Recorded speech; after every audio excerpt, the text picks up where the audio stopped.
Williams. Hey, trying to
Good afternoon.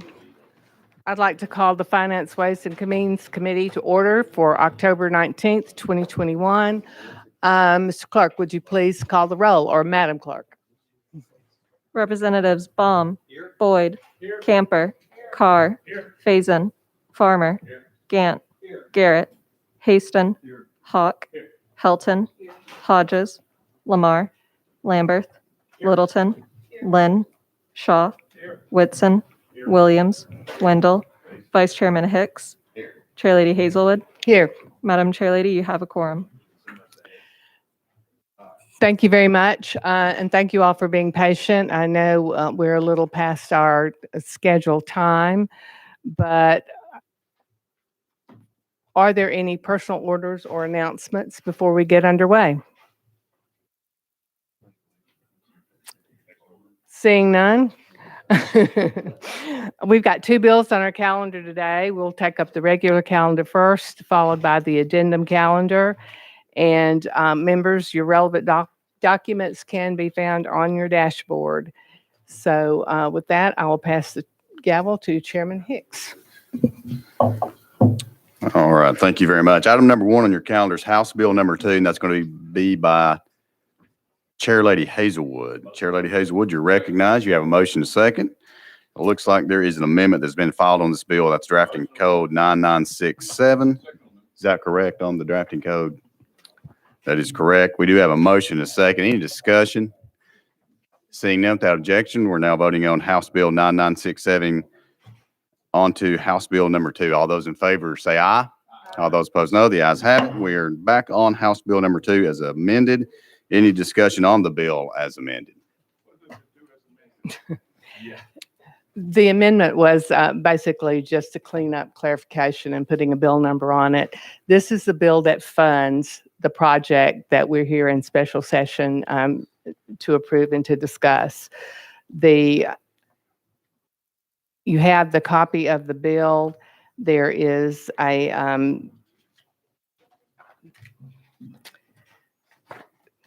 and pardon me while I get to the right page of my notes. This bill has $500 million for Department of Economic and Community Development grants to Ford Motor Company. It includes $138,218,300, $138,218,300 for ECD for the mega site construction. This is specifically related to the water and sewer infrastructure. And there's $40 million in this bill appropriated for the TCAT that will be constructed on site that will train the personnel that will be working at this facility. In addition to that, that total is $678,218,300. In addition to that, there's $200 million that will be moved from the general fund to the Department of Transportation for a new interchange on the interstate and some other additional road work that will be done. We're doing that, as you know, we have a highway fund that is funded from our gasoline tax. We are putting the money from the general fund to cover these expenses so that we won't be taking dollars from the Improve Act and from other approved projects that TDOT is already working on or will be working on. In addition to that, there is $5 million for non-recurring expenses that will be used for consulting services for the local governments, setting up legal services, all of the things that will be required to set up the authority that will have oversight of this facility, of this property, and of this project. And that also would include, this project, as you know, is going into very rural counties in West Tennessee. Those counties do not have the infrastructure, nor do they have the expertise to manage a project of this size. So some of these dollars of these $5 million will be allocated to be used to help those local governments, enable them to hire the consultants and the people that they would need to help them make sure that their work is done in an appropriate way. With that, Mr. Chairman, I would, in addition to that, I'm sorry, that total is $883,218,300. In addition to that, there's another $675,000 that will be used to, again, establish the mega site authority and used to the 3 positions. There will be a CEO, there'll be 2 other positions. So that will fund those for the rest of this budget year. Those dollars will be included in next year's and future budgets on as part of the base budget. But that additional $675,000 is what it will take to get the mega site authority up and running for this year and to pay the personnel. So with that. All right, Chair Lady Hazelwood, thank you very much. Members, any discussion on House Bill 2 as amended? Leader Camper, you're recognized. Thank you, Mr. Chairman. Thank you, Madam Sponsor. This is a great opportunity for the state of Tennessee. I'm excited about, the transformation that's going to take place in West Tennessee. I think this is a long time coming, and grateful that we're at this place where we can really move our state forward with respect to all of the great jobs and all of the great activity that's going on in West Tennessee. I do have a couple of questions, however, Ms. Sponsor, maybe you or the commissioner could answer. I'd be interested to know, we're in the middle of our current budget, and so this is going to go back in to amend that budget, and I would be interested to know, maybe from the commissioner or you, Madam Chair, in looking at the almost $900 million that we're about to invest, which I think is a great investment for the state to do, can you talk about the available funds that we will be using in order to invest these almost $900 million? Chair Lady Hazelwood. Thank you, Mr. Chairman. It's my understanding that these funds will be coming from our over collections. We were not having to borrow or bond any of these monies. We've been very fortunate, as you know, with our budget in Tennessee for last year and so far this year. So those funds will be coming from our over collections. Leader Camper. Okay, thank you. And with respect to that, I would be interested to know, like after Ford received these funds, will we allow Ford to spend the funds based on their own contract policy, their procedures, the Ford values, or any restrictions on how Ford could actually use it based on their own policy, procedures, and corporate values? Chair Lady Hazelwood. It's my understanding that the dollars that will go directly to Ford are the $500 million. The other monies will be going through the mega site for infrastructure and the other things that we've talked about. That $500 million that will be going to Ford will be directed by the Department of Economic and Community Development. Those will be for grants, for jobs training, for all of the normal kinds of grants that ECD does.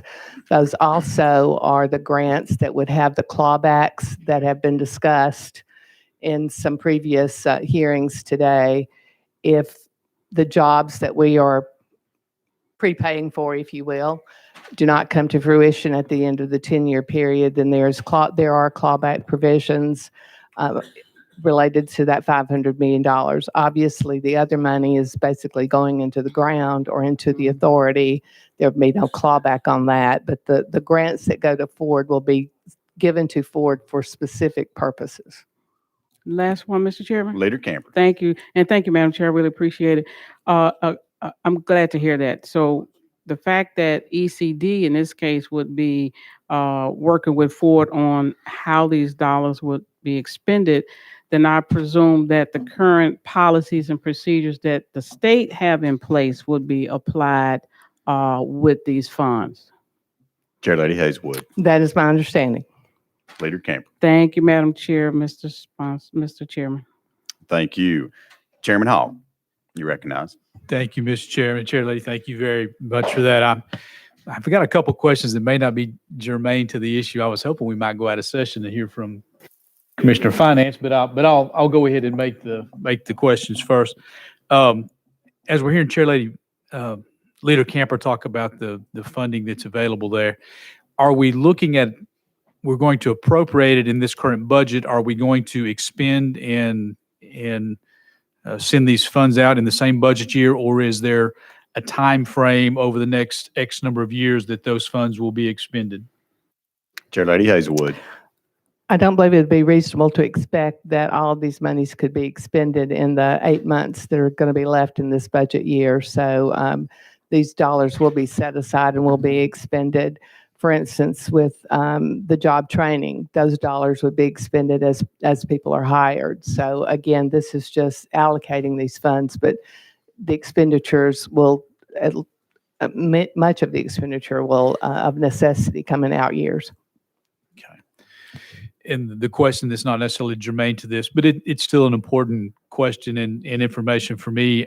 I'm wondering how many dollars over the last decade and a half to going on 2 decades now that have been invested in the West Tennessee mega site. And that may be a question on the other piece of legislation, but does anyone in the room have a ballpark idea how many millions of dollars we have invested previously, prior to now on the site? Chair Lady Hazelwood. I have a ballpark, but I have, I'm not sure that I could back it up. So that is something, if we do go out of session, then certainly something that we could ask of our finance and administration folks. Okay. At this time, without objection, I'm going to ask a couple of departments to go ahead and come on up. I see General Services there as well as Finance, and I'm going to also ask Commissioner Roth to come on up and anyone else he would like to bring. We're going to go out of session without objection. We're out of session. And I would ask our guest, before you speak, please just identify yourself, and you only have to do that one time if you want to. We know who you are, but we want to make sure everyone else does. So with that said, I'm going to go back to Chairman Hawk at this time to restate your question. Thank you, Chairman Hicks, and thank you, ladies and gentlemen, for being here. And the reason I asked the question that you just heard, I want to know the price tag so far, what we've invested in the West Tennessee mega site so far, if we can get a ballpark number for that. And I say that for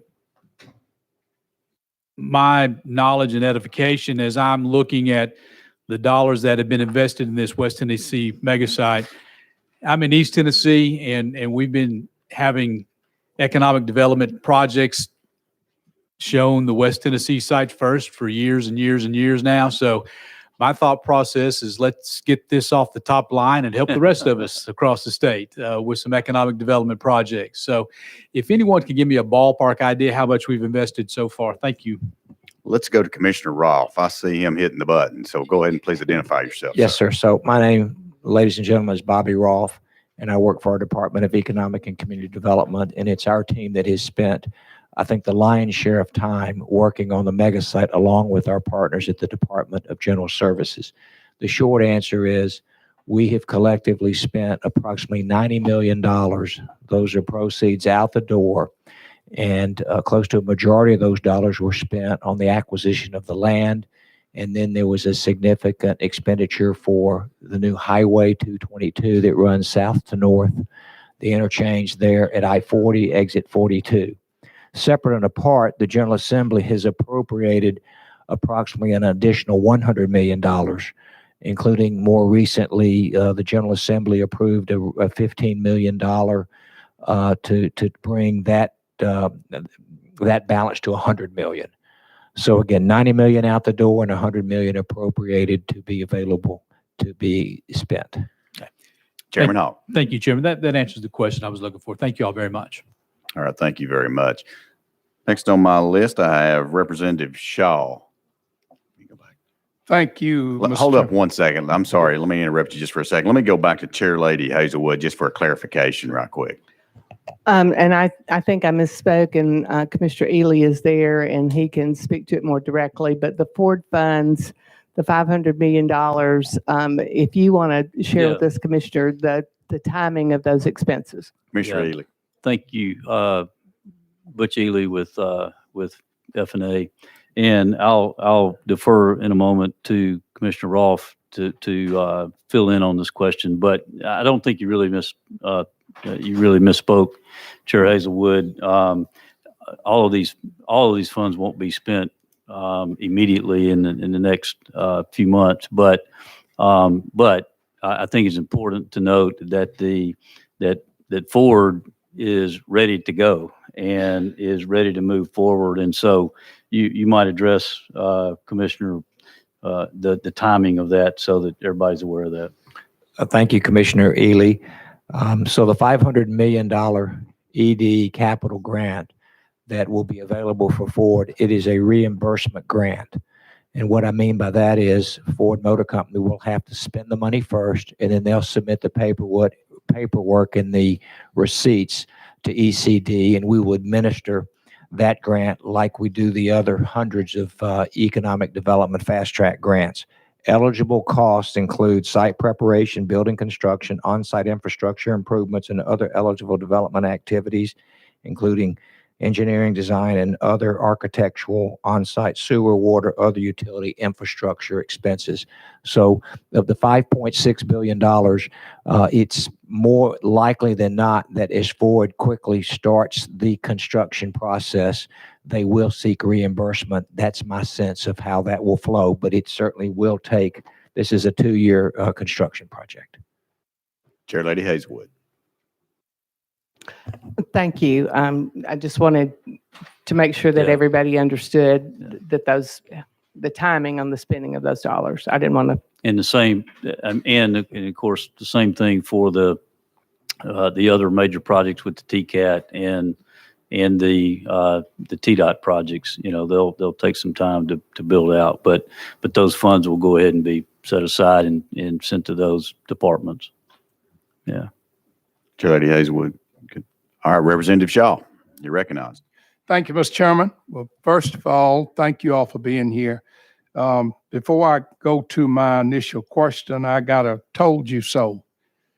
The interchange, I tried my best to get this committee to see that we needed that interchange when we were first started, and everybody said no. So I told y'all so. Okay.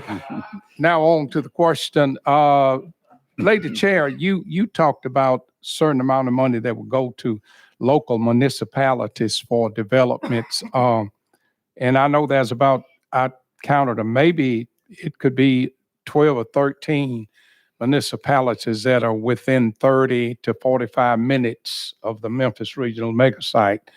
Could you specifically identify those local municipalities that will get this grant money to help develop or whatever it might be used for in terms of getting this project up and going? Representative Shaw, let's do this. Since we've got our guests, I promise you, we will come back when we go back in session, and I'll let you ask that question to the That'd be chair fine. lady. That'd be If that's fine. okay. Do you have any questions for our guests? That way I don't want them up here, and since we're out of session. Do you I have any just want to questions? thank them for a job well done. All right, and I'll be sure we'll come back to you in just a second. Okay. Let's go ahead and go to Chairman Face, and I think you have a question for our guests. Thank you, Mr. Chairman. And I'm not sure which commissioner this is for, but it's a question I'm interested in is the fact, on the mega site itself, and it's a two-part question depending on how you answer, will there be any retail on the 4,000 acre mega site that we're developing? Will there be any retail that's taking place there? Mr. Chairman, we do not anticipate the way this is being carved up, if you will. The prize is the Ford Motor company, Original Equipment Manufacturing Plant. And so they have asked that we reserve 3,600 acres. And so as a part of that campus, there's this SK battery joint venture. And then we anticipate perhaps another 12 to 15 other suppliers that will take up the balance of the park. Separate and apart, there's about 500 acres of which ECD, our team, is actively recruiting a non-automotive potential tenant there. And then at the very front of the site will be the TCAT. And that's going to be right on I-40. And that's going to be the front door. And so not only is the TCAT going to play an enormously important role in training, but that'll also be the front door to help recruit and screen, hire, and ultimately train. We do not have additional space available for retail, sir. Chairman Faison. Thank you. Thank you, Commissioner. So I just envisioning a mega site such as this, you don't see in the foreseeable future any retail, but I mean, this is a pretty big site. They're obviously going to have places that people can buy food. There's stuff like that. So my question is, if there is something that it turns out to be retail, is there anything in the legislation that is a TIF, or would the retail be taxed normally the way we tax retail currently, or is there something special in there for the mega site itself? It's a great question, sir. The answer is no, sir. There's Okay. no special TIF Okay. available for the retail. No, exactly. Thank you. for That was my question. Thank you, Mr. Chairman. Thank you. Let's go back right quick. Chairman or Representative Shaw, let's go back to you. You've got a question, I think, for Commissioner Roth. So go ahead if you'd like to ask. Okay, thank you. And I think then that question go to you, Commissioner, that I was asking Chair Lady about the municipalities. I know I believe she said $5 million for local governments, grants as such, and there are several municipalities around that area. Are you able to identify what municipalities will qualify for that grant money? Representative Johnny Shaw, that is a new part of the conversation that has been presented by the governor's office for these extra dollars. And think of these extra dollars as planning grant dollars so that these municipalities and these counties who are going to be doing their own share of heavy lifting. You know, the state's going to put $1 billion in, the state's going to go deliver this site, the state's going to spend a lot of money getting the site up and operating from an infrastructure perspective. And then the local communities are going to be very engaged. It's going to be up to the local community representative to provide certainly retail that we talked about, and hotels and hospitality and housing and education and EMT services, et cetera. And I think the governor's office, their thought was, let's create an extra bucket of capital to help these communities with the planning of what's coming next, because as we all know, this is a 6-mile campus that's going to transform every community is going to be touched from Jackson to Memphis. Yeah. Representative Shaw. And that you answered part of that, but are you able to identify what municipalities? I know probably Haywood County because it's in Haywood County, but are you able to say what other municipalities in that region would probably qualify for some of these grants? All right, so that grant will be administered. I'm going to defer to Commissioner Ely. That's going to come from Finance and Administration and the governor's office, sir. Yeah. Okay. Go, I'm going to let Aaron address that. You know more? Aaron Merrick, thanks for letting us speak today. So I was going to provide some additional context about money that's coming to these locals through the pilots as well, and how that's going to be allocated. And the manner in which that's done is going to be through the authority, who's going to look at those effects that Commissioner was describing about where are we seeing the growth, because the growth has the needs for the EMS, the needs for fire, the needs for all of those things. So we'll see where the growth is developing naturally as the mega site takes shape, and that will be determinative of what municipalities get what dollar amounts. Yeah. Representative Commissioner Ely. Yeah. So I thought Aaron may want to comment more on that, but Representative, what we're anticipating, as Commissioner said, we realize that this is going to be a heavy lift for all of those communities. There is not a breakdown or a pro rata or a share of those dollars that has been predetermined.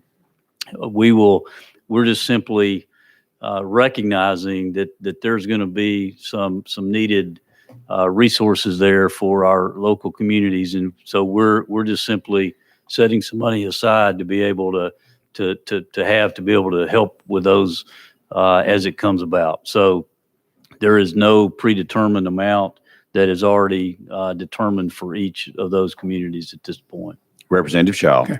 Oh, and I just want to quickly say, because while I got time, I know, we know that Haywood County, Brownsville is the county seat. We know that Stanton is in Haywood County, but then there's Somerville. Of course, there's Bolivar, there's Right. Jackson, there's all those areas. And I was just wondering who would be in line to apply for that grant money, because I envision all these areas going to be growing. Not, most folks want to drive 30 minutes to work rather than living close to work. So Yes, I'm sir. just wondering, how will you factor, or how will you determine who gets to apply for those grants in that area? Because there's several municipalities Yes, sir. around that area. I think we're in total agreement with that, and that it's not limited at this point to any particular county. We're just recognizing that we need a bucket of money set aside to be able to support that effort. And that's one of the responsibilities, I suppose, of this authority, to be able to look at how we're going to be able to set some grant program up to be able to respond to those needs. Representative Shaw. The chairman has also given me permission to ask the question I was going to ask later. I didn't know I could ask it now.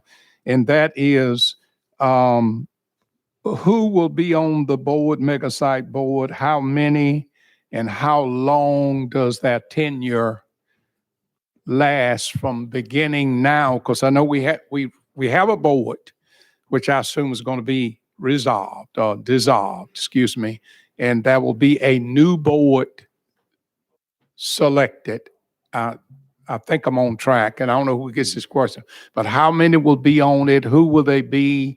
And will there be local people on this board? Just kind of walk me through that, because I know that's been a concern today. Representative Shaw, let me stop Yeah. you just for a second. I thought you had a fiscal amount you wanted to ask about the board. Yeah. The next bill, you'll be able to ask that question. So hold Okay. tight. We'll come back to that. I can hold So- off. I can hold off. Thank All right. you. All right. All right, let's go to Chairman Williams. Chairman Williams, you're recognized. Thank you, Commissioner Rolfe, Commissioner Ely, for being here, and your staff. I just had a couple of clarifications on the money. The legislature over the years have appropriated $179 million as it relates to the mega site through different allocations since 2009. The numbers you referenced earlier were $90 million that have already been expended. There's some additional monies that we put in the budget this year of $15 million. Of those unconsumed monies, which were about $70 million, and then the $15 million that we put in the budget this year, is it the expectation that those $115 million would be consumed in addition to the $138 million, or would they include those numbers? I guess that would be the question. No, answer to that is yes. We would expend those dollars and need some additional dollars, and I'll defer to John Hull at General Services to be able to respond more detail. Yeah, John Hull and Deputy Commissioner in General Services. The short answer is yes. We would expend the dollars that have already been appropriated, and we're asking for an additional $138 million to complete all of the parts of the utility systems that we have to do. Chairman Williams. So in totality for the mega site, the $188 million plus the 15 plus the $138 million is in fact what our investment is in the mega site currently. Is that correct? Yes, sir, that's correct. Thank you very much. Representative Garrett, you're recognized. Thank you, Mr. Chairman. Thank you, Commissioners, for being here, for all your hard work on this particular project. I'm sure y'all have had a short day today, so we appreciate you all being here. My question is, we're trying to figure out the best way to answer this. And we talk in numbers that I can't hardly comprehend, right? We're now at $984 million for this investment. And I say the word investment because we are in an incredible position as a state to have a surplus that we can pay for something like this from our savings, right? So when I'm talking to my constituents and we look at what our main role is here is to spend their money wisely, this makes me nervous, right?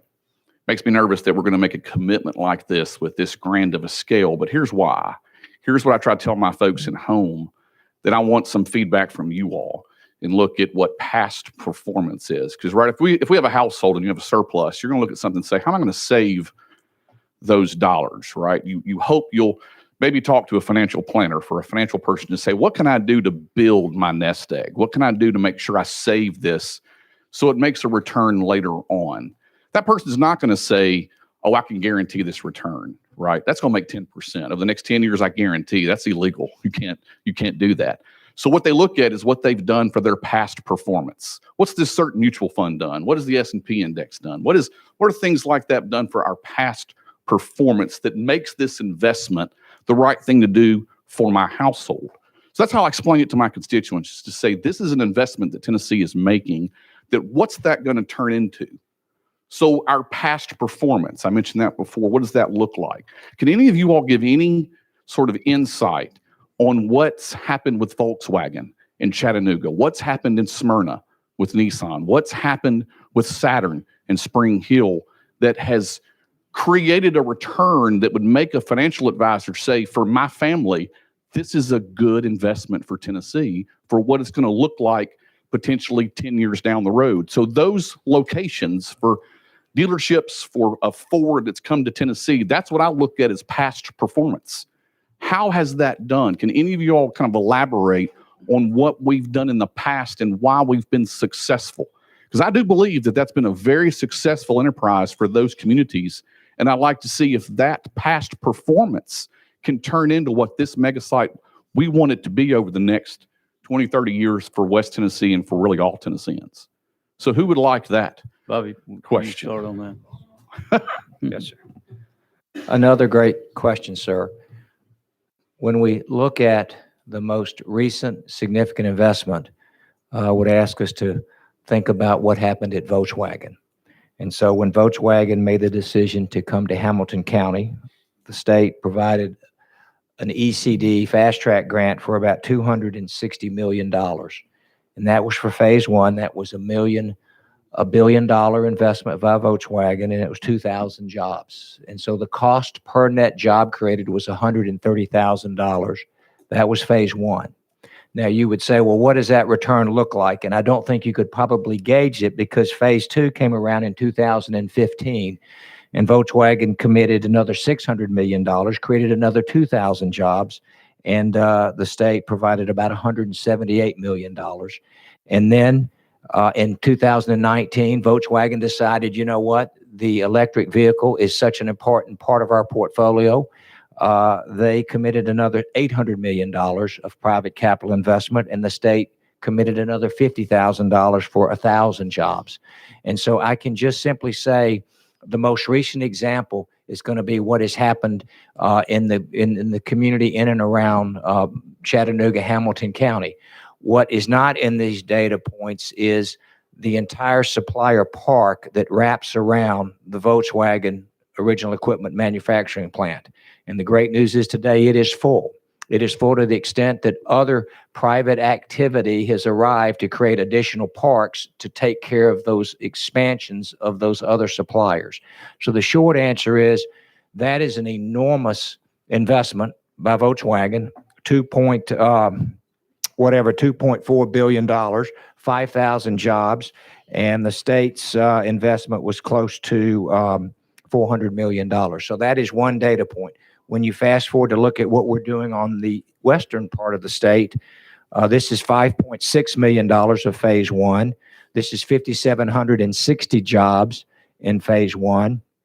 And the state is being asked by Ford Motor Company to help offset some of their costs. And so the capital grant on the table is $500 million.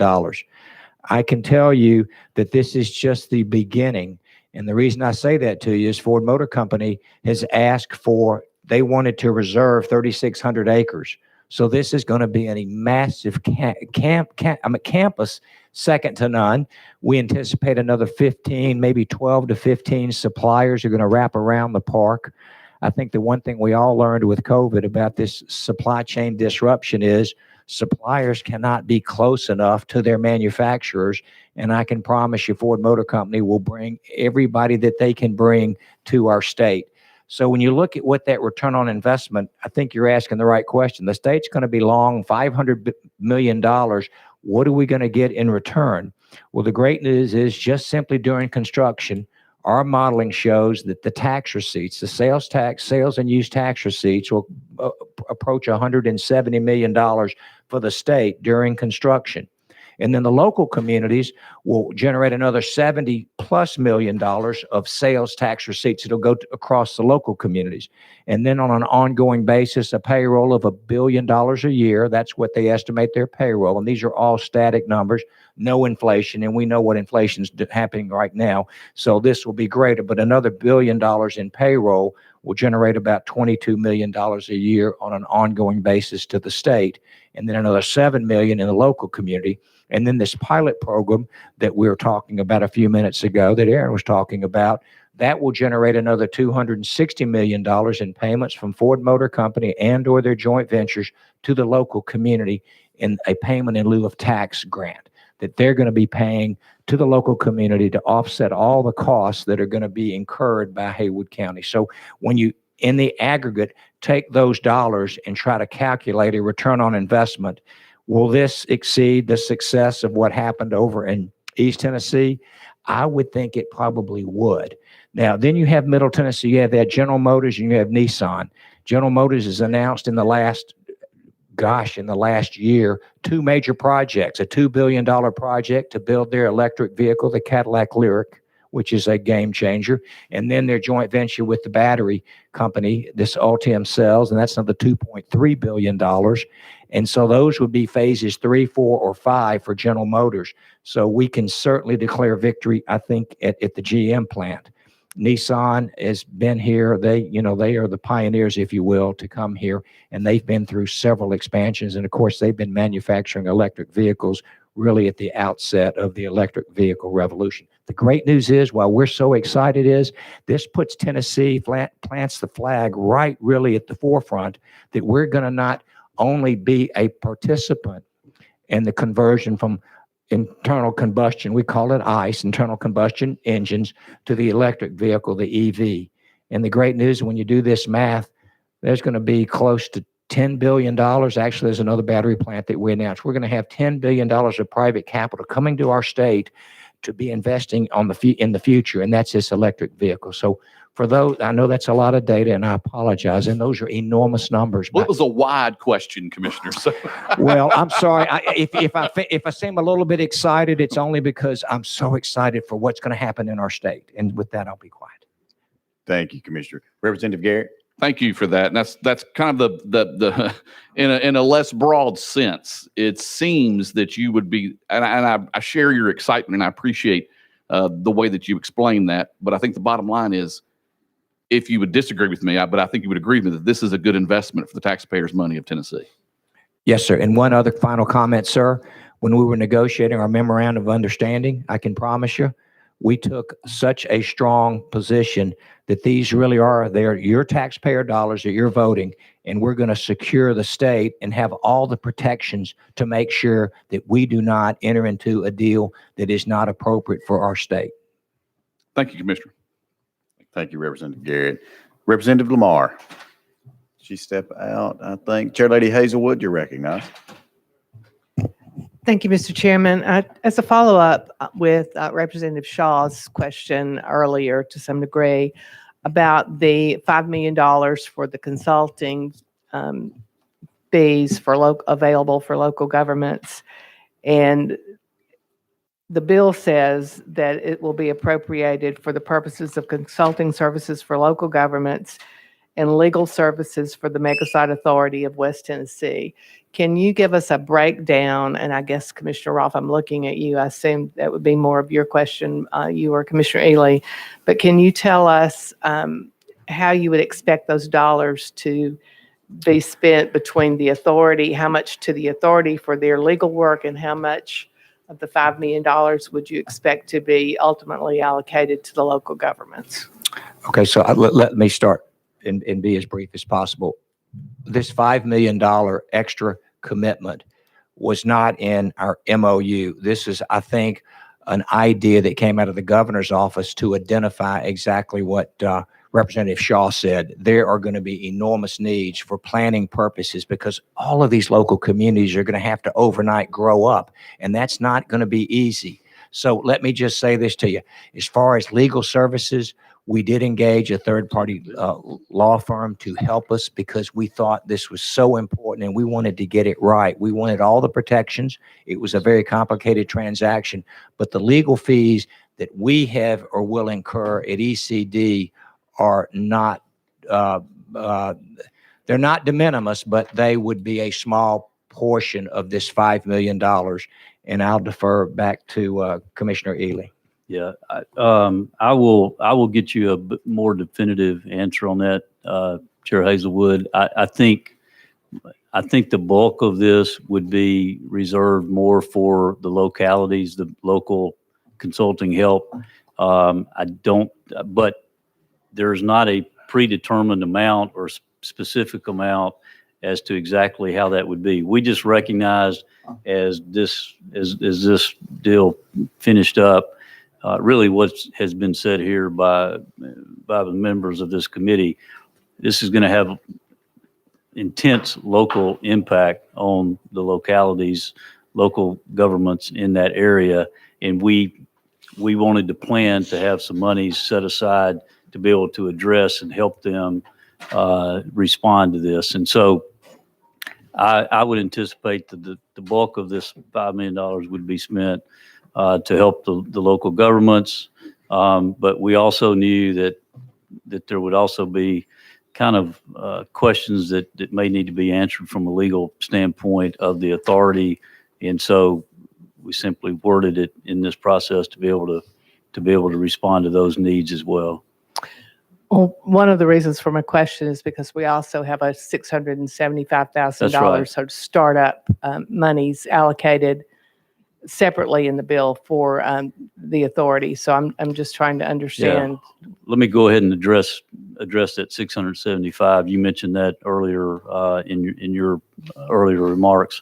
So again, what we tried to do is go ahead and forecast what the needs to be able to operate the authority for the first year would be. So that 675 is prorated out for 8 months, beginning November the 1st.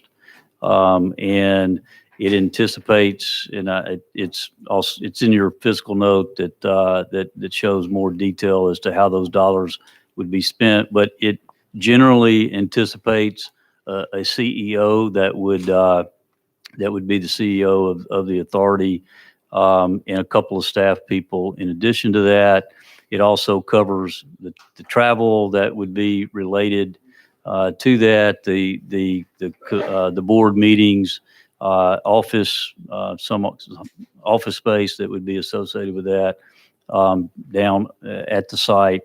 And so that's basically the yearly operating expense.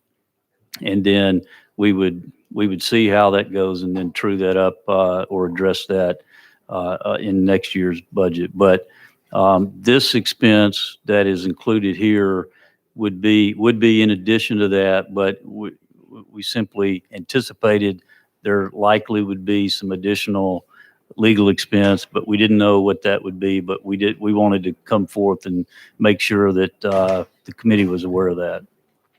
Chair Lady Hazelwood. So if I'm understanding you correctly, the $675,000 is basically the operating expenses for the authority.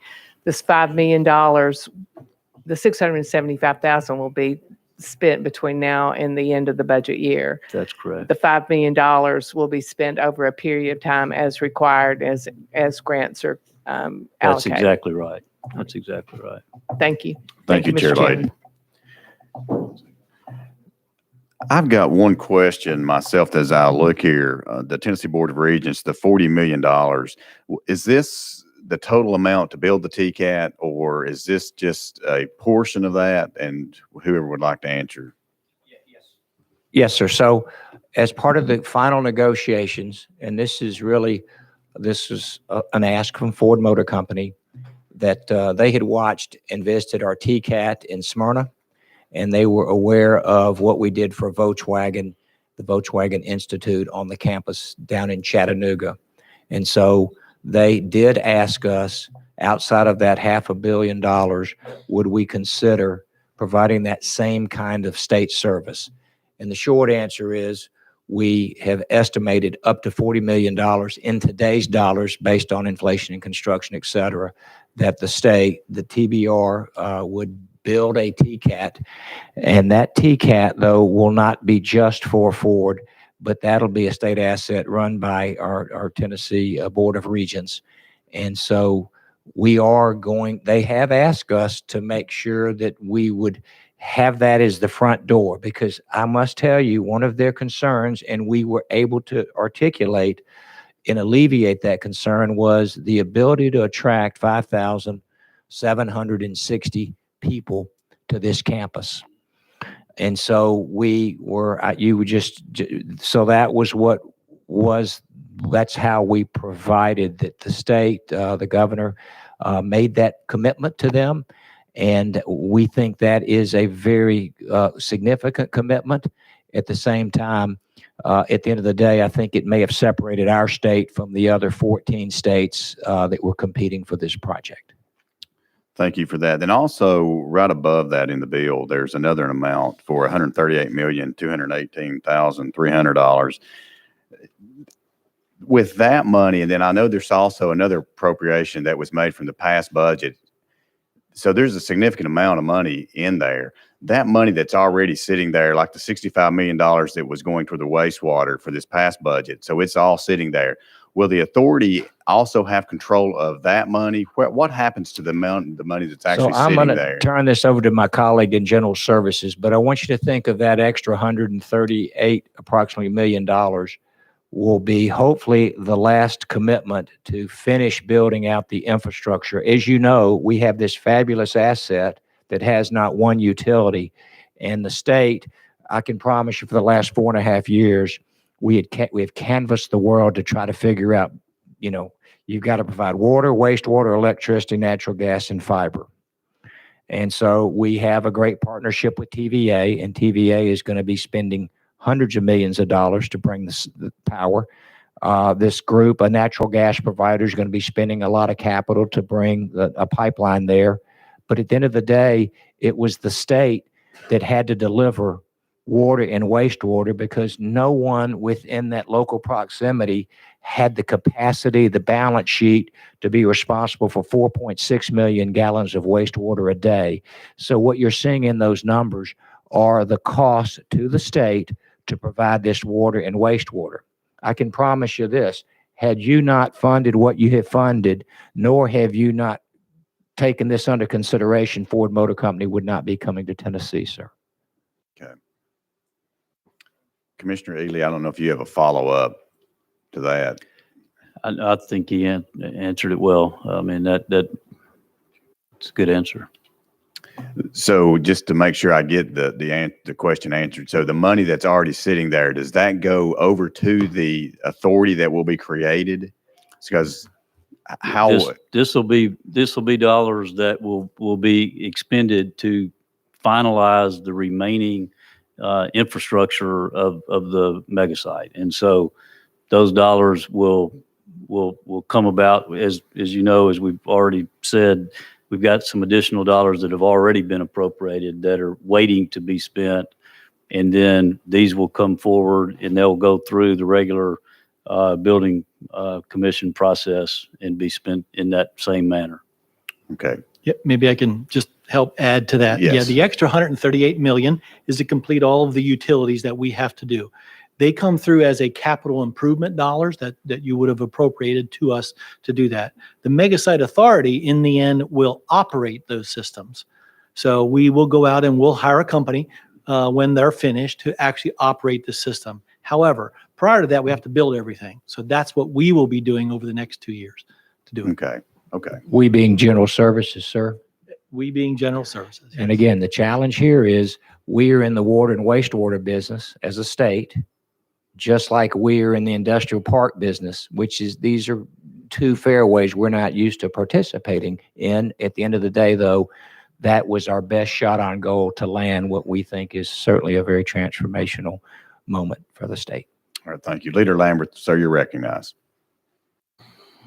Thank you, Mr. Chairman, and thank you all. And again, Commissioner and the whole team here, thank you all for the hard work you've done on this, and this committee for really wading through it. It is a significant investment. And I know, Commissioner, you and I have talked about this before, but in any given year, we'll allocate anywhere from 100 to 300 million plus for shared investments in public-private partnerships. This one is somewhat unique because of the size, and it is certainly transformational for West Tennessee. My question, this may be for Commissioner Ely, is that we are allocating some startup funds here for this entity. And I said in the previous committee that, members, we are in essence setting up a small government here, because that's what's needed in that area. I mean, for a project of this size, it has to have an entity to correspond with. And that can't be us on a daily basis. It has to be an entity that's small enough that they can interact with them and get the type of answers they need on a very expedited fashion. Is the goal of this, from a financial standpoint, just from the appropriations aspect of this, that this entity be self-sufficient within the next few years? Once this is all built, once this is online, once they are buying wastewater, once they are paying into this, both companies that have that we have pursued, and again pursued expertly, sir, and what other companies that were to come, is the goal for this to become self-sufficient? Yeah, I'll start with that, and then I think everybody can probably add a little bit if needed to answer your question. But generally the goal is yes. I mean, we have not. This is unique in that the state owned this property, and the state was able to be able to track this entity here for Motor to do this. The main business that this authority will do will be to execute on the remaining infrastructure that it takes. A lot of that being water and wastewater that they will have ongoing from that point, and so that should be self-sufficient over time. It may not be from day one, but it should be self-sufficient in the long run. Leader Lambert. You want to, Chairman, before you there's one follow-up, and then I had a let her add follow-up to question that. to that. Yeah. Sorry. Yes, Aaron Merrick again. Thank you for your question, Leader Lambert. I would suggest that the goal is even something better than self-sufficiency. The goal is for the state to not be in the water and wastewater business for the rest of time. Once Ford is established, once additional companies come to the mega site, once we've built up that rate base, which is so important, and use the capacity, the enacting legislation contemplates that then the state can sell off the water and the wastewater facilities. And that really is the ultimate goal, to get them up and running, develop the rate base, and then have the state get out of this business. Leader Lambert. You stole my follow-up, so that's perfect. Thank Yep. you. That was exactly kind of what I was looking for, is that long-term, this isn't going to be something that we can anticipate. Folks that are here long after all of us may have gone on with our lives to something else or whatever, but 10, 20 years down the road or wherever, that the state would still be in this. I mean, so the goal is self-sufficiency and Yeah. beyond. And then just from kind of the basic math on this, with really the ECD aspect of it, with this shared investment with the public-private partnership with Ford and then SK and then whomever else comes, the $500 million specifically of the people's money that we're investing, when you take the $178 million and the roughly $22 million a year, the math of that is less than 15 years. And that's not even anything else included, is about what amount of time it would take for us to get a return on this investment. I know we've said that earlier, but I just want to make sure we've got that down pat. Yes, sir. I think that's a very fair assessment. If you're looking from a specific ROI on a model that does not include all of the other ancillary events that we hope to occur. And then it doesn't take into consideration what happens when those local communities build retail and hospitality and housing and all of the other services that we are talking about, that these communities are all going to grow up pretty quickly, sir. Leader Lambert. Thank you for that. And again, it sounds like a heck of a good investment to me for the state of Tennessee, and especially since this hopefully does have an end date on it, so that we don't own the land at the mega site, so that we don't own the wastewater treatment plant, and that we are passing this on to at least a break even or better point, so that the people of Tennessee are out of this particular business, but an area is thriving that has never thrived before. So again, I applaud y'all's hard work and really everybody on this committee to ensure that West Tennessee, because in the last several decades, it has not grown. In fact, the most recent census data has shown that it's been quite the opposite. So I appreciate y'all's hard work, and I look forward hopefully to the passage of this bill. Thank you, Leader Lambert. Chairman Carr, you're recognized. Thank you, Chairman. And thank y'all for being here today. I guess I don't know if I missed it or didn't catch it, but how much is this going to cost us for this wastewater and this water plant to operate until we could possibly sell it? Do we have any estimation of what that's going to cost us per year to operate that? Because we're going to give it to a third-party system and not operate it totally ourselves. Is that correct? Well, I'm going to let the build-out construction team address the cost of the construction. No, that's not what I asked. No, sir. I'm going to have John Hull. In the memorandum of understanding, we at the state have the ability to charge market rates to cover the state's cost to operate, not only operating costs from day one, but the maintenance costs long term. So we don't see this as a money loser when it comes to operating the water and wastewater. Having said that, there is a startup cost to build out the infrastructure that General Services will be responsible for managing. Yes, sir. So obviously the first thing is to build everything. So we will spend upwards of $340 million to build all of those parts of that water and wastewater system. Now, and that'll happen over the next 2 years. Now, after that, exactly how much this costs us will really depend on the tenants of the site. How many gallons a day are they really putting in the pipe? How many people do we need to operate the system? Those sorts of things are yet to be determined. We don't have an actual cost.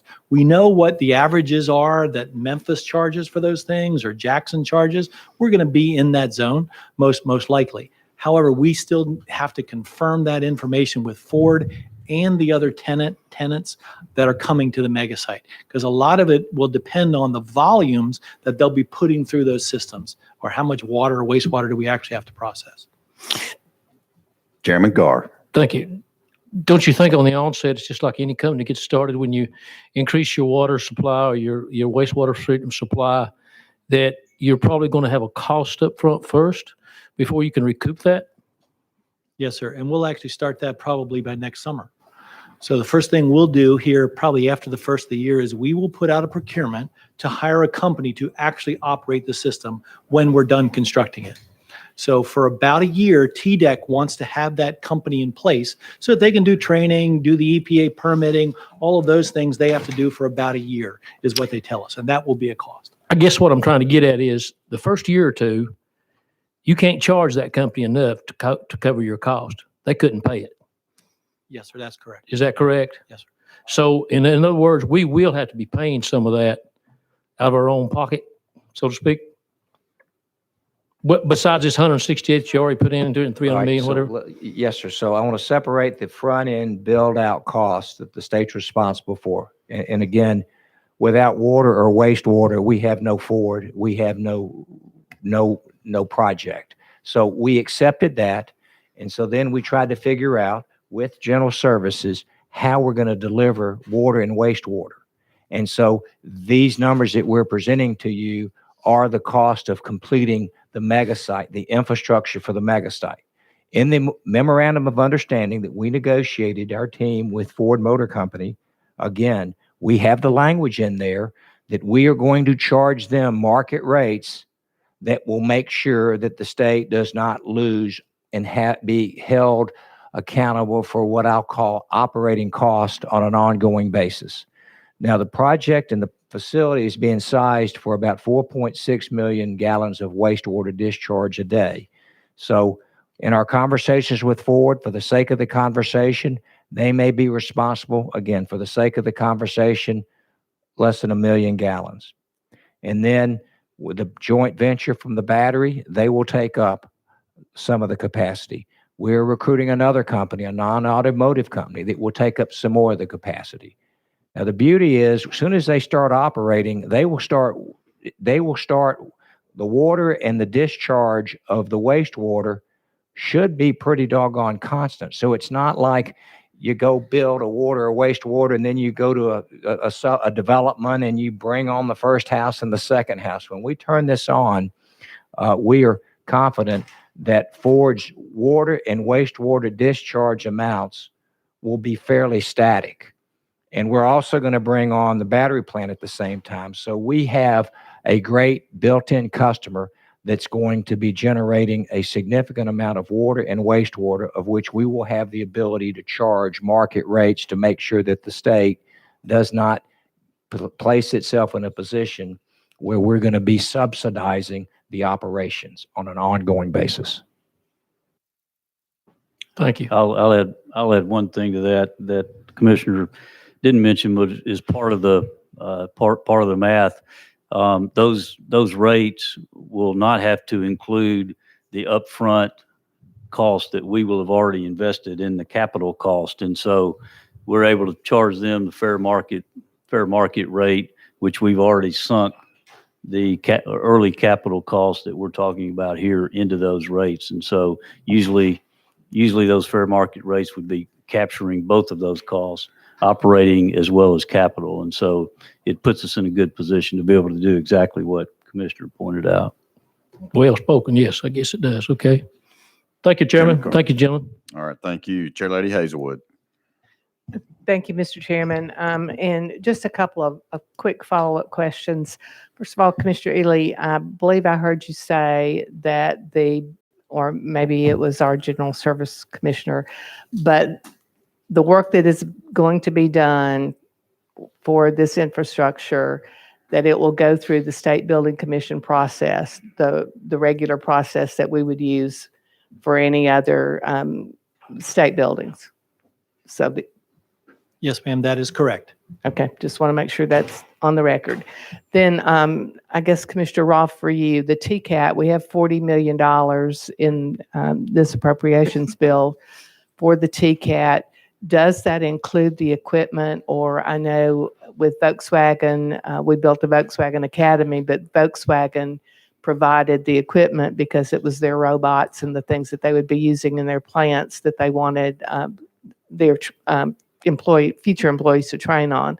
So is that $40 million all in for the TCAT? So what we've proposed to Ford Motor Company is up to $40 million to not only build, hopefully, a world-class TCAT, but also provide the equipment to get them started. Now, the next question is going to be, who's going to be responsible for the ongoing cost of training? And that will reside inside the TCAT system, or the TBR, the Tennessee Board of Regents. So there will be, I'm sure, some ongoing training costs. The state is not responsible in perpetuity, and we are still negotiating what that initial term is. Is it 5 years or 7 years or 10 years? But again, that was a commitment that we made that made a difference in landing Ford, that the state would stand shoulder to shoulder. Because again, let me go back to their great concern, and it's not just Ford Motor Company today, it's every company, and that's lack of human capital. And so we, again, put our best foot forward to assure them that not only will we build a world-class TCAT, and they came to that conclusion after we took them to the world-class TCAT for Nissan. Okay, so they toured that facility and they got their head around what they thought. And again, this differentiates Tennessee from some of the other states that were competing for this business. So again, that's going to be the Board of Regents. That's a budget number, and they will go about the process. ECD will not go about procuring how to build it, how to design it, how to lay it out. And that will, again, we have partners in this trade. We've got TDOT on the road. We have our friends at General Services. We have our friends at FNA, and then again, the TCAT, that'll fall under their domain. Okay, but my question, the $40 million is inclusive of the equipment? That is, yes, ma'am. It's not to exceed $40 million to build it and initially build out the equipment and the, what we'll call FF&E. And obviously, that does not include ongoing maintenance and the staffing and all that, but that's And my of course, question. that will be an asset for the state. That's not going to be just required to Right. train there. That'll be open to any company in West Tennessee that wants to take advantage of that world-class new TCAT for Right. training. Thank you, Chair Lady. Representative Shaw. We've talked about everything, but, and I know we've already appropriated money for broadband. I think $500,000 this year, maybe, and $1 million next year. I'm not sure, but it's already been. So how is that going to work in that area? Because I realize they're going to need some immediate broadband in that area. So could you just talk a little bit about whoever, Yes, sir. how that's going to work? And is that money that's already been appropriated, the broadband money? Yes, Can you sir. talk about that? The broadband money is you remember, you appropriated $100 million in last year's budget, our regular budget. We came back in working through the FSAG, our accountability group, in conjunction with our legislative members, and we came forward with a $500 million addition to that, $400 million.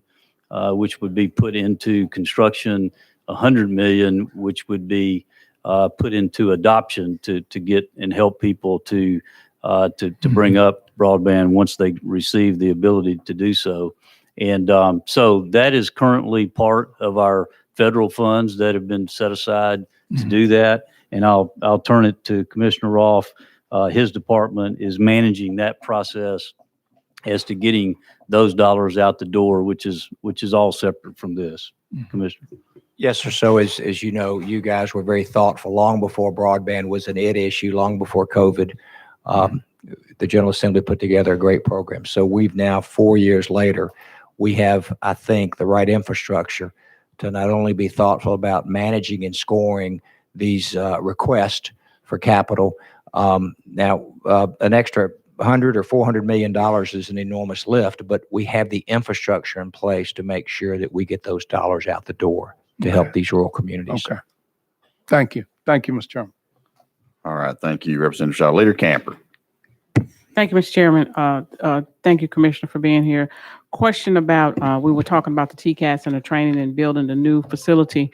I'm wondering, had we thought about, or are we looking at long-term investment in K-12 as well? Like in Memphis, we have Tresvant High School that's doing great vocational technical training and education. I'm wondering, are we increasing our investment at the high school level to prepare them as well as they, matriculate into maybe community college or another TCAT? Or so has that been in the mix? Are we thinking about that? Yes. So Leader, yes, ma'am. So the short answer there is the governor has been very thoughtful through the GIVE Act, and is for us to be successful, we are going to, as a state, need to be recruiting these young high schoolers that are going to be within a 30 to 45-minute proximity to give them a pathway to a great opportunity from a financial perspective.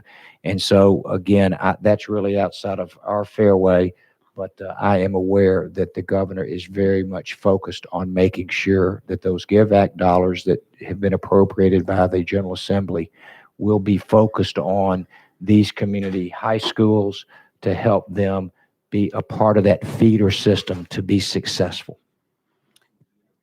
All right, Leader Camper. All right, thank you. I appreciate that answer. Also, I presume that there's conversation around the community colleges as well, like Southwest Community College, and some of the demonstrated work they've already done with industry and creating certification programs. And as you're preparing for next year's budget, we could be thinking about how we can invest in those institutions that's kind of already at the forefront. So before the TCAT is finished, you already have a pipeline of people training, getting developed to be able to take on some of these jobs? I think you're exactly right, Leader. I know that that we're already discussions are being had to look at our community colleges, to look at K through 12, to look at all of our delivery model in West Tennessee and for the entire state from an automotive standpoint as to how we emphasize this new treasure that we have and being able to have this right here on our doorstep. Leader Camper. Thank you. One last question, Mr. Chairman. This is around the transportation picture and what we're seeing as far as moving people long term to and from. I know we're building the off ramp, but I imagine we're thinking about how do we get people to and from if we're talking about thousands of cars every day moving in and out. And I know we're in, like I said, we're in the budget season right now. It may not be in this particular bill, but I imagine we're talking about that. We're thinking about that, and as a part of the overall investment that the state is going to make in making Blue Oval City the dynamic transformational place it's going to be. Yeah, I would agree with you. I think transportation and getting people where they need to be, getting people from where they are to the jobs is paramount in being able to get the benefits that we're talking about here. And, you know, as in any development of an area, we're going to continue to see more and more need for transportation and mobility to be able to get people where they need to be. And so it'll definitely be a part of the conversation going forward. But Leader, just a follow up to it, Commissioner Ely said, today, transportation is an issue, and I'm talking about transporting people to these locations to do these jobs.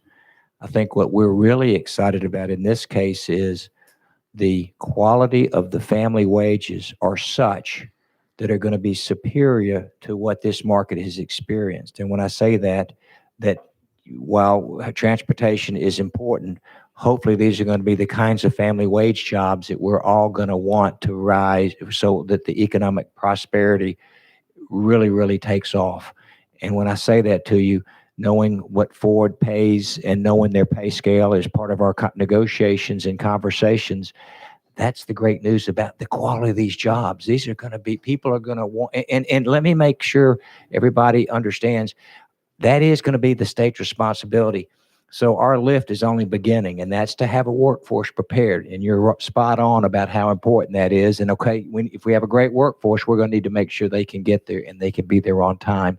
But the great news is the quality of these wages are going to be such that I think everybody that would be coming to this campus, hopefully those wages are going to be such that there'll be resources that will be far and above what we're seeing in the local wage market today. Leader Camper. Thank you, Mr. Chairman. Thank you, Commissioner. Leader Lambert. Thank you, Mr. Chairman. Just to follow up on that, 2 points that are on the appropriations part of this, and I'll say this is just a simple country lawyer, but my law office is 30 minutes from my home, and I travel about 45 minutes or more, depending upon traffic, back and forth to the legislature every day. Where this is located, I know in city terms or metropolitan terms, that might seem like a long way away. For those of us that live in rural areas, driving 30 minutes to work is no big deal if you're driving through the hills of Tennessee and enjoying kind of the scenery. It's actually kind of enjoyable to clear your head. But just want to throw that out there. And it's a beautiful area this will potentially be in. The other thing I wanted to mention, and members, this is kind of a monumental thing that hasn't been mentioned. There's $200 million in here for road projects that are very clearly as part of an ECD project. We spend, and somebody can correct me on this if I overstate it, but about 70 or 80 million, sometimes more, on road projects that are really more ECD projects. This is the first time we've recognized that in an appropriations bill. I humbly hope that we will continue to do that, because if we were taking $200 million out of TDOT's budget, and I've gotten Representative Hawk's attention now because we've talked about this for years, and Chairman Howell as well. I mean, that would be $200 million worth of road projects that would be coming out of everybody else's district for the benefit of this project. That's not fair to the TDOT budget or the rest of the state. So I hope that we keep this in future budgets, and I'm trying real hard to not look at Commissioner Ely right now, but I hope we keep this in future budgets so that ECD projects that involve roads come out of the general fund and the ECD budget, not out of TDOT's base budget. So I just want to say that out loud because it may or may not be something that you notice as part of this appropriations, but I think it's a really important part of it. Thank you, Leader Lambert. All right, members, I have no one else on the list for our guests. So without objection, we're going to go. Can I say one more thing? Yes, go right ahead, Commissioner. I think it's been said, and I think Chair Hazelwood started at the beginning talking about this, where these dollars in the appropriations bill would be going to. But I'd be remiss if I didn't say, really, the reason we're able to do this is because of the sound financial and fiscal policy that this body has brought to this state. And we are sitting in a position here today to be able to fund this entire project, this $880 million project, out of over collections because of the things that we did to prepare to be in the position that we are in. And so we already have about $2.1 billion that are over collected for fiscal year 21 that we'll be able to use in this fiscal year to be able to pay for the entire amount of this project without borrowing a single dime. And it'll be a great asset for the people of Tennessee. And so it's largely due to the good financial policies that this committee has set forth, and just appreciate the leadership of this group. So thank you for that. All right. Thank you, Commissioner. Thank you. All right. Without objection, we will now go back in session. And with that said, Chair Lady Hazelwood, any closing thought? Thank you, Mr. Chairman. I would just again say that I think I speak for every member of this committee and of this legislature in saying how excited we are about this project. It will be a game changer, not only for West Tennessee, but for our state in a very positive way. So I think our questions and our concerns are just with the process. We're all excited about the outcome, but our questions and our concerns about, exactly what road we're going to take to get there. But again, I would like to thank Commissioner Roth, his team, Governor's office, Commissioner Ely, and all of those who worked very hard to bring this project to fruition. And I would like to echo Commissioner Ely's comments that it is because of the sound fiscal policies of the state that have been they're historical. They have preceded us. Hopefully they will supersede us as well. And they have put us in the position to be able to fund this project when it came along. So I'm excited to be a part of it, glad to present this bill. And again, just thank a lot of people for all the work that's been done to make it happen. All right. Thank you for this. Members, further discussion? Seeing none. Representative Hawk, if you want to make your statement, then we're going to vote. Well, thank you very much. And I want to appreciate the majority leader's comments on transportation funding and some possibility. We had a plan a few years back that might have helped us in this particular effort. And I do want to remind folks that we certainly welcome companies here, and we hope that they understand and appreciate our Tennessee values. We ask that those companies to remember why they decided to locate here. That's very important to us and to this Tennessee legislative body. I must remind our potential new neighbors in West Tennessee that when the Tennessee Titans play the Detroit Lions, we're still going to root for the Titans. So I think that goes without saying, and just remembering our Tennessee values and our Tennessee roots. So thank you very much, Chairman. Thank you, Lady Hazelwood, for presenting a very good bill. All right, members, we're now voting on House Bill number 2. Moving on to calendar and rules. All those in favor say aye. Aye. All those opposed, no. The ayes have it. House Bill 2 moves on to calendar and rules. Thank you.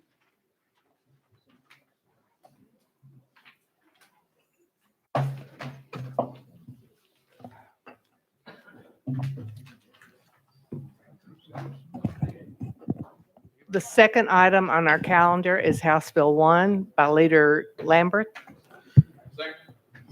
We have a motion and a second. Leader Lambert. you're Thank you, Madam Chairman. recognized. I know there are at least 2 amendments that have been filed. They're not administration amendments, but I know they have been filed, I believe, for consideration. Would the chair like to take those up first, or Leader Gant has a recitation of kind of what this bill does? It's a bit more intricate than the last bill. It does go hand in hand with the last bill. For the money that we've just appropriated to be appropriated, a version of this bill would need to be passed. However, we're at the pleasure of the chair, and so we can either do that presentation now or after the amendments. Leader Lambert, you're exactly correct. We do have the 2 amendments. I think it would be appropriate to get those in so that we have the bill before us as we will be ultimately voting on it, and then we'll have the presentation. Amendment number 1, the drafting code 009989 by Chairman Hicks. Do I have a motion on amendment? Do I have a second? I have a motion and a second. Chairman Hicks, you're recognized on the amendment. Thank you, Chair Lady and members. This is a pretty simple amendment. If you go back and look at the bill as it was originally drafted, it shows that the current bill, as far as the makeup of the board, would be the governor appoints 2, the Speaker of the House appoints 1, the Speaker of the Senate appoints 1, and then you would also have the Commissioner of ECD, the Commissioner of Finance, Commissioner of General Services, which makes a total of 7. This amendment simply would make a 9-member board where 3 members would come would be coming from the appointment of the governor. 3 members would be appointed by the Speaker of the House. 3 members would be coming from the appointment from the Speaker of the Senate. Also, 1 member of the House of Representatives would represent, and they would live in the, they would actually live in the, or be located to where the authority actually, well, the side of the actual project. 1 member of the Senate who represents the area where their authority is located, to be appointed by the Speaker of the Senate. Also, the Commissioner of Economic Development would be a officio non-voting member. The Commissioner of Finance Administration would also be an ex officio non-voting member, or the Commissioner's designee, and the Commissioner of General Services would be an ex officio non-voting member as well. And that's what this does. You've heard the explanation. Are there any discussion on the bill? Question's been called. The question has been called on the amendment.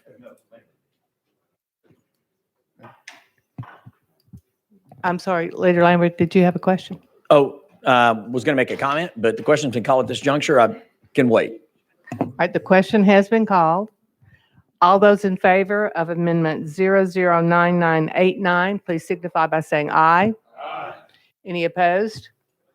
The ayes have it. 009989 has been attached to the bill. We have our next amendment.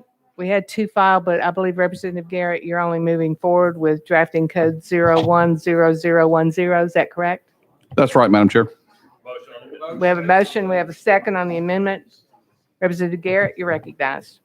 Thank you, Madam Chair. What this amendment does, on page 13 of the original bill, it talks about issuing civil penalties if a person violates the land use regulations adopted by the authority. It kind of had an odd procedure. What it did was, in the original legislation, if you violated this and it was sanctioned with a civil penalty, you actually started at the administrative law judge. And then if you wanted to appeal that, and went back to the board, and the board got a first crack to discuss that particular civil penalty, to either uphold it or get rid of it, then it went actually to the Chancery Court, and that's actually backwards. And so I don't know any procedure that goes like that. Instead, what my amendment does, it actually shortens the bill and makes the process more streamlined and makes the timeframes a little bit less. When someone is assessed with a civil penalty, it'll actually go back to the authority first for them to say whether or not they want to uphold it. It provides for a remedy to cure it, if it's possible, if they think they've remediated the particular civil penalty or issue that constituted the civil penalty, that can actually cure that. If not, if they uphold that, then the particular person that's been assessed with the civil penalty can then appeal it to the administrative law judge.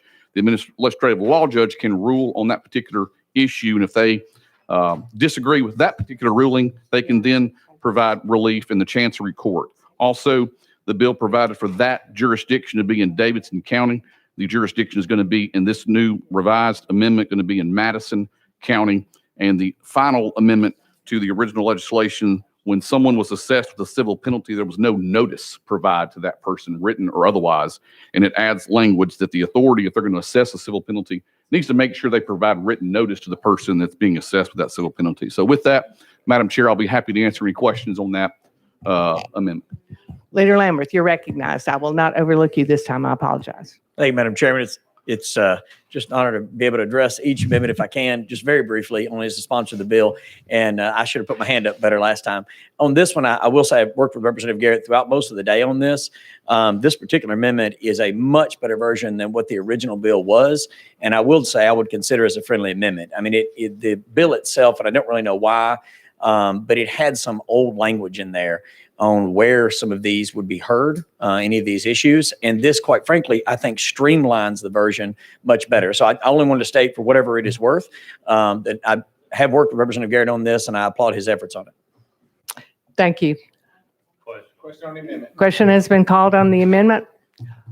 Any objections? Seeing none, we're now voting on amendment 010010. All those in favor, please signify by saying aye. Any opposed? The ayes have it. The amendment is attached to the bill. Representative Shaw. I realize that it just passed, but honestly, I never understood anything the sponsored amendment said. I was trying to get him to explain it. Leader Lambert. Thank you, Madam Chairman, and I appreciate that. And there, it is a very technical explanation of the amendment that deals with really the structure of different civil penalties and how those would proceed through the judicial system. And so it is a more, I would say, and I'm looking at the sponsor of the amendment, but now that it's a part of the bill, it is really using more recent language that we've kind of gone to. So used to, we would send every one of those type of complaints to one court. Now we kind of spread it throughout the state so that if there is some sort of judicial activity on that, it happens more kind of near the area where it occurred. I'd have to hire you then if I needed it. I'm not for hiring this particular piece of legislation. So, I mean, you had to find somebody else, but I appreciate the thought. But All right, thank you. We have, the bill is appropriately before us, but before we hear the explanation of the bill, we have someone who has requested to testify. She's been very patiently waiting. The rest of us have to hang around, but we will invite her to come forward. She is Deborah Fisher with the Tennessee Coalition for Open Government. We will go out of session without objection for her testimony. And Ms. Fisher, we're asking that you limit it to 5 minutes, and you wouldn't hurt our feelings if you were under. Yeah, got it. I'm Deborah Fisher, Executive Director of Tennessee Coalition for Open Government, an organization that has been working since 2003 tracking access to public records in Tennessee and promoting the public's right to know what their government is doing. We are concerned about what we think are overly broad exemptions to the Tennessee Public Records Act proposed for the new mega site authority. We think the bill creates exemptions that would obscure the operation of the mega site authority and economic development deals and the details of those deals and surrounding those grants and conveyances. We've heard today a lot in this committee and in other committees, the broad powers that this mega site authority is basically creating another government, a little government to run, a pretty big and important operation for the state. So specifically, those are our main concerns are in 64.9.113B. All of them are in 113. In B, a contract that the mega site authority's board of directors would have to vote on, or any agreement would not necessarily be public at the public meeting in which they would vote, because according to the language here, it could be kept secret until the agreement is entered into or signed. So we oppose a governing body such as the Mega Site Authority's Board of Directors voting on an agreement when that agreement is confidential. It would essentially be a public vote on secret details. I think that this language was picked up from ECD and copied and pasted over to a different type of structure that has a governing body that votes on something, and is problematic. There is language elsewhere in the code related to county and city governing bodies that have to approve local economic development deals, and that language allows the information to be confidential until the information is presented to the governing body, in advance of a vote.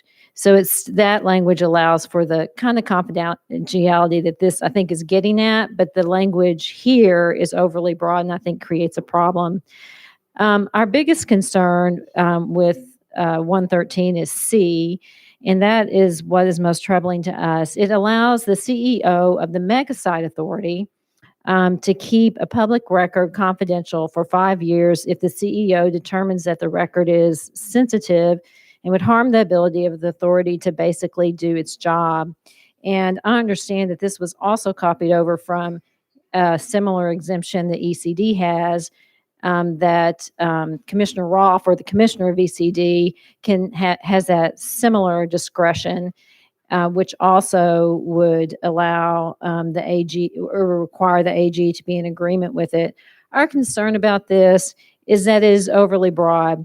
In previous committees, the answer has been, well, we rarely use it, and it's really for our playbook information so other states don't know what we're doing. I get that, but that's not what the exemption says. This just says a public record, including proprietary information.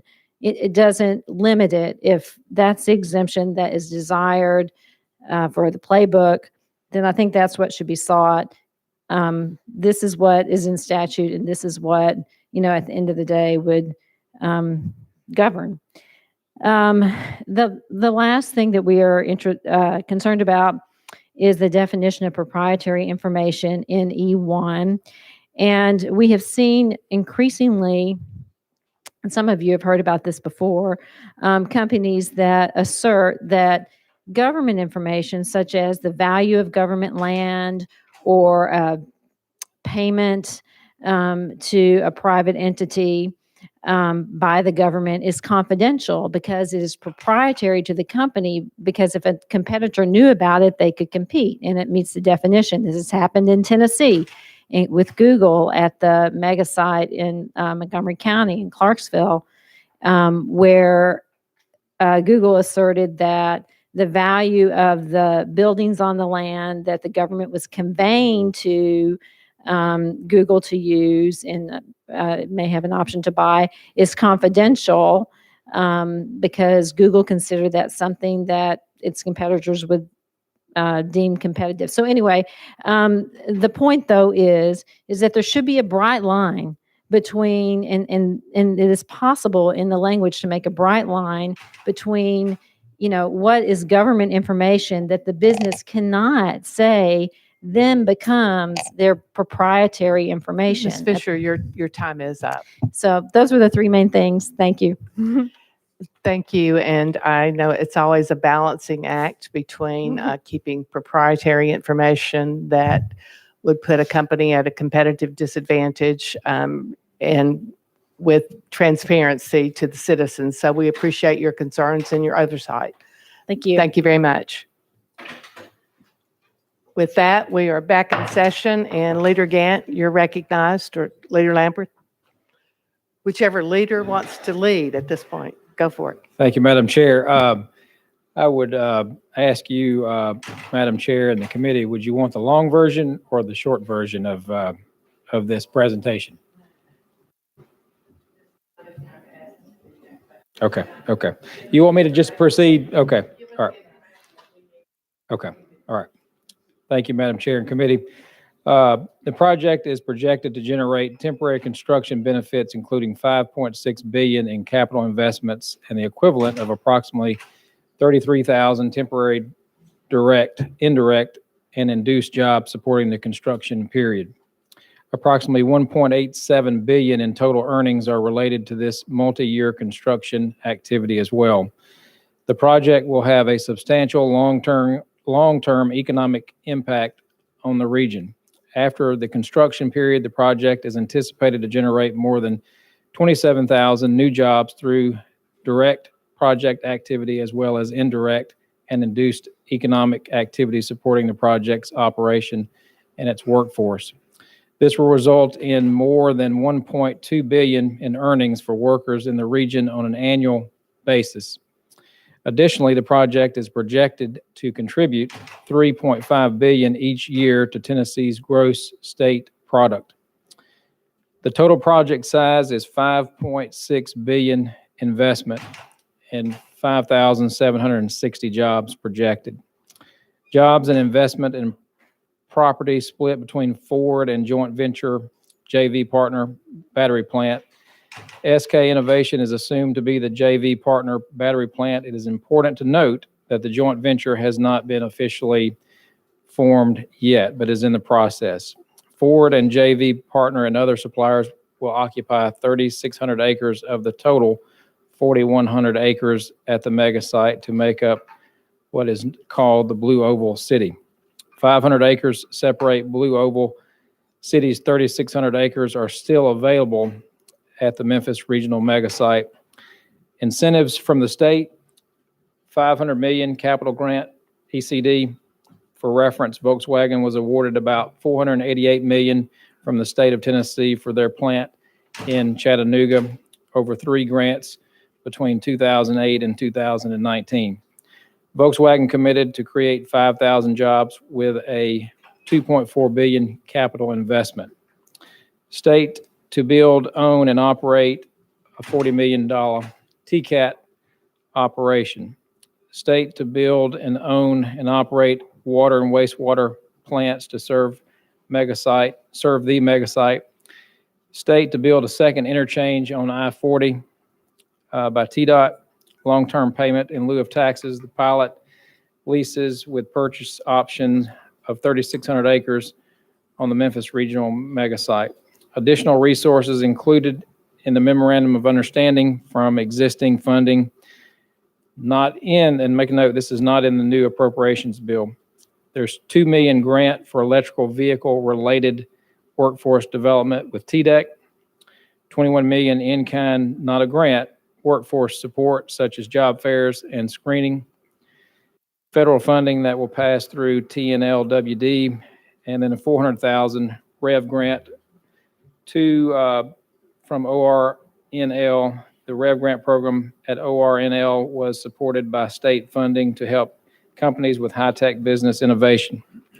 State to act as Industrial Development Board, IDB to collect pilot payments. Pilot payments are locked in for 30 years for Ford and JV partner battery plant. All pilot payments delivered to local governments for infrastructure, schools, safety, healthcare, and others. The pilot payments represent a property tax abatement of approximately 75%, meaning that Ford and the JV partner will be responsible for 25% of what the actual property tax bill would ordinarily be. And the schedule of pilot payments to be made by Ford and its JV partner are on a 30-year scale. The first payment is due October 1st, 2023, and the total of the pilot payments is $269 million in payments to the local governments. TVA to provide power, substations, etc. ANR pipeline, TC Energy will provide the natural gas. The accountability structure for this project, based on 500 million capital grant and 175 million agreed upon value of Memphis Regional Megasite land improvements. Ford and JV partner must hire and maintain at least 90% of the 5,760 jobs. 5,184 on the 10th anniversary date of the accountability agreement to avoid clawbacks, which is the 90%. Grant, jobs, and accountability will be split between Ford and the JV partner, with details of the split to be determined. The pilot has separate accountability. After 10 years, pilot payments will increase if the number of jobs decrease. State is protected against bankruptcy for 10 years. State retains ownership of land and buildings if Ford and JV partner fails to perform under the accountability agreement and/or declares bankruptcy.